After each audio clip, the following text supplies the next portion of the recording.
The Nike Tiempo is one of the most iconic models in the football boot world. The first Tiempo was released about 30 years ago, and the boots have evolved a lot over the years. No change may be as big as this year's update, and that's because the new Nike Tiempo Legend 10 is the first Tiempo to not contain any leather.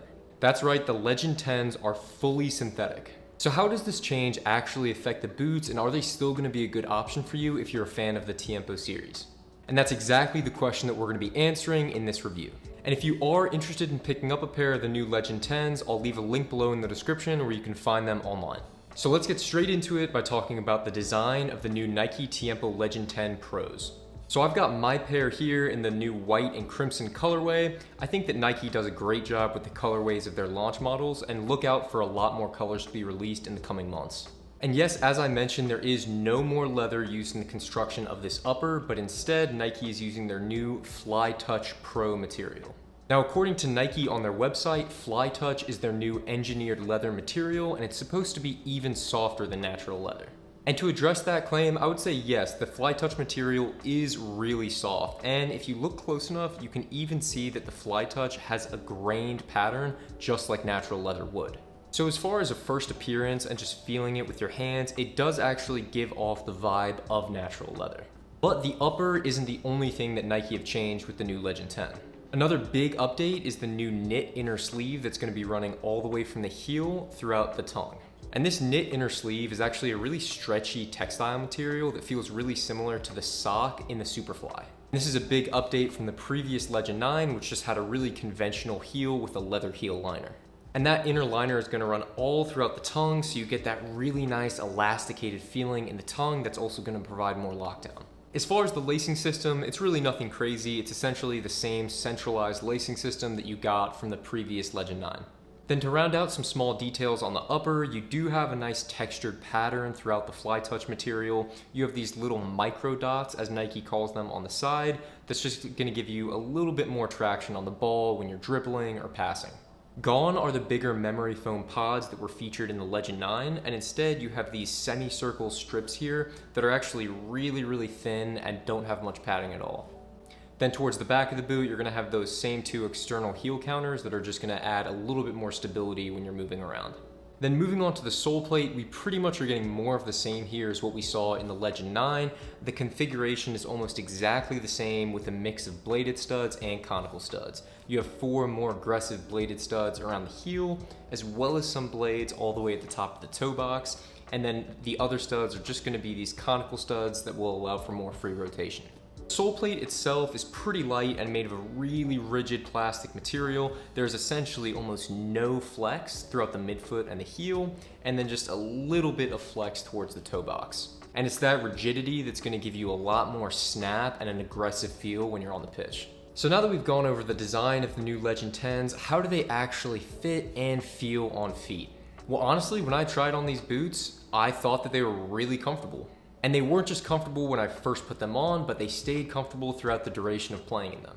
And honestly, since the silhouette is pretty much identical to the Legend 9, and I found those boots comfortable, I really didn't notice too much of a difference when trying on these boots. One thing I will note is I actually really like the addition and change to this new knit inner sleeve here. I find it makes the area around the ankle just to feel a little bit more comfortable. I did notice with the Legend 9s, I had a break-in period of about 3 to 4 training sessions where I had some pressure around my heel, but when playing with the new Legend 10s, I think that this knitted collar just adds a little bit of softness and flexibility, so you're not going to have to worry about blisters, and it's just going to be a more comfortable sensation. Not to mention, it also makes the boots pretty easy to just slide in and out of as well. The boots feel really snug throughout the midfoot thanks to the help of the elasticated tongue here, and the toe box, although it appears to be pretty slim when you're just looking at the silhouette of the boot, I actually find that there is enough room for your toes here. I have pretty wide feet myself, and I don't notice too much of an issue fitting into these boots. I certainly don't feel like I'm getting too much pinching at either sides of my feet, and I can wear the boots pretty much for hours without getting too much fatigue. And another thing that's important to note is that the inner liner of the Tiempos, both the current Legend 10 and the previous Legend 9, they actually have a textile liner on the inside, so your foot isn't actually up against the leather on the previous models, nor is it up against the Fly Touch on the Legend 10. So your foot isn't actually making contact with the leather itself. So when your foot is in the boot, If you found the Legend 9s comfortable, you're gonna find these comfortable as well. The fit just is pretty much identical. And I also found that the Legend 10s were true to size, so I typically wear a size 10.5 with most Nike boots, and that 10.5 fit me well with the Legend 10s as well. So moving on to playability, what is it actually like to put on these boots and train with them? Well, in my opinion, this is where the real differences started to come up between the Legend 10 versus the Legend 9.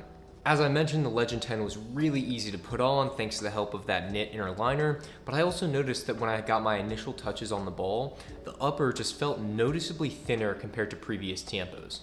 And I think that that's mostly due to the fact that genuine leather has kind of a plush, natural, padded feeling to it when you're just juggling the ball or lightly dribbling, whereas the synthetic Fly Touch Plus just feels a lot thinner, and due to that thinness, you get more of a barefoot feel on the ball. Now, this isn't necessarily a good or a bad thing. If you want more of a minimal feel on the ball, you might actually prefer this, but if you're really used to that plush, natural leather touch that you would get from earlier Tiempos, or something like a Mizuno Morelia or a Nike Premier, you won't quite get that from the new Tiempo Legend 10. That being said, I still thought that the new Legend 10 was a joy to play in. I kind of liked the minimal feel when I was juggling, dribbling, and shooting, and also I thought that there was a little bit of stickiness, probably because I just got these straight out of the box. There was one trick I kept trying to do where typically if I was wearing my other boots, I could get it on the first try every time, but the ball just kept getting stuck between my leg and the boots. But I think that that's just something that wears off after the first couple uses. And I think the micro dots too aren't just a gimmick. I do actually think they add a measurable amount of traction on that inside of the boot. They're pretty sticky, so for hitting curved shots or passes, I think they are a little bit helpful. And also the lockdown of these Tiempos felt great. And this is another feature that I really appreciated with the Legend 9. The lockdown is just so good. And I think it's all really to do with the way the lacing system is set up with that elasticated tongue, because usually with a traditional tongue and a traditional lacing system, there's a lot of adjustability, which is great. You know, you can make it a little bit tighter in some parts and looser in others. That's essentially the system I have with my New Balance 442s. But with this elasticated tongue, almost no matter how you tie your boots, you're still gonna have that locked in feeling because that elastic is always gonna wanna return to bring the two sides of the boot together. So I just found that I didn't have to worry too much about how I tied my boots. I got a consistent fit every time. So as I mentioned, the biggest change as far as playability is concerned between this and the previous Tiempo is just that this is gonna be a slightly thinner material around the upper that's gonna give you more of a barefoot feel on the ball. But I still think if you enjoyed playing in the Legend 9, you're gonna enjoy playing in the Legend 10s. And that brings us to our next point, is removing the leather from the new Tiempo actually a big deal at all? Well, Nike has gone all out with their marketing to say that the new Fly Touch material is actually better than leather in some ways. They say that it's still gonna mold to your feet and it's not gonna have the same risk of overstretching. Well, to be honest, I never really had an issue with my previous Legend 9s overstretching based on their design, and those boots were made of leather, so I don't really see what Nike is getting at from that angle. And also, some players actually do appreciate the fact that natural leather can stretch, because in a way, it helps them better form to your feet.